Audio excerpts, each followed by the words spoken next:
Эбеко. Ну, откуда взялось такое название? Вот Википедия, например, утверждает, что это от айнского слова «эпеку», что означает «разжигать пламя». Если это правда, то вулкан когда-то был весьма-весьма активным и заливал окружающее пространство лавой, и засыпал пеплом, ну и продолжает засыпать, ну и прочими вулканизмами. В целом это видно и без помощи разных Википедий и ученых, уважаемых ученых-вулканологов, а сразу при высадке на острове. Здесь все вокруг имеет исключительно вулканическое происхождение, что в целом справедливо и для большинства других островов Курильской гряды. А сам великолепнейший, монументальнейший вулканище Эбеко, вообще название какое, царственное, Эбеко. И вулкан — это такая огромная разлапистая конструкция совершенно безумно красивого, великолепного вида. Так вот природа своими случайными выхлопами здесь создала вот такой вот ландшафт. Это настоящее произведение искусства, природное произведение искусства. И чтобы вот на это посмотреть своими глазами, обязательно своими глазами, вот туда нужно ехать и лезть на вулкан. И так получилось, что восточную сторону Эбеко мы уже истоптали, туда-сюда ходили, видели, что там все и при плохой погоде, и при ясном небе, при великолепной погоде. Вот было интересно, а что там дальше? Что там с другой стороны вулкана? Любопытно ведь? И мы не просчитались.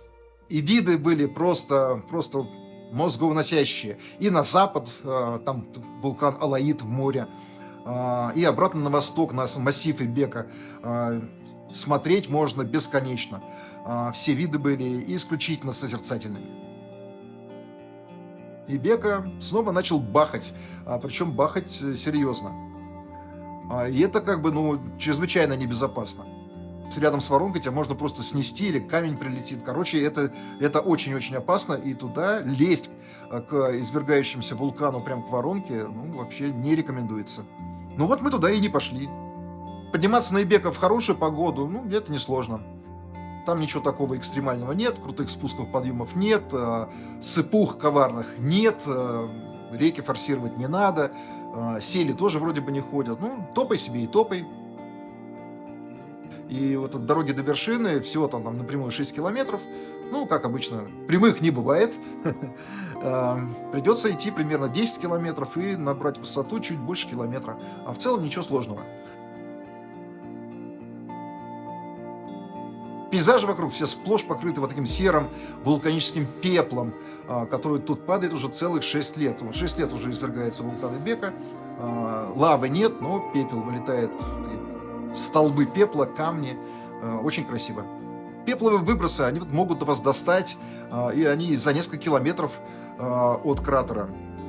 Если же этот вулканический бабах, вулканический чих получился достаточно мощный, а ветер дует в вашу сторону, то прячьте фото-видеотехнику. Через несколько минут вас может сильно присыпать вулканическим пеплом, а это такой абразив очень неприятный. Прячьте вашу дорогую технику. Вода в Юрьевке достаточно теплая, можно купаться, но что-то как-то не хочется. Вода в речке мутная, вполне очевидно, она переполнена различными вулканизмами. Да там вся таблица Менделеева, скорее всего. Воду из Юрьевки совершенно не рекомендуется пить, поскольку в ней полным-полно всяких отходов вулканизма, вулканической жизнедеятельности, пепла, серы и, наверное, всего остального тоже. Есть место, где можно комфортно поставить лагерь. Оно одно, это единственное такое место, чтобы было ровно, относительно чисто. Вообще, хотя трава оказалась серой из-за слоя вулканического пепла. Вот лагерь поставили, и тут нам показали шикарнейший закат с видом на вулкан Алаид. Вот он там, в море. А следующим утром подъем и в путь.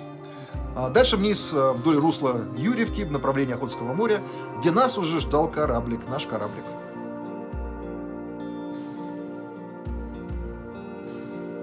В общем, в целом, такой прекрасный трансфарамуширский поход получился. И особо большое спасибо курильскому климату за солнечную погоду, нам повезло. Но, увы, дальше наше путешествие было немножко сереньким. Накатили циклоны, один, второй. Солнце появлялось лишь эпизодами, там иногда утром, вечером. Грандиозные ландшафты вокруг, они как бы смазались, и они так были, они подчеркивались строгостью свинцового неба. Увы, с погодой нам дальше не повезло. Но Эбека был просто восхитителен.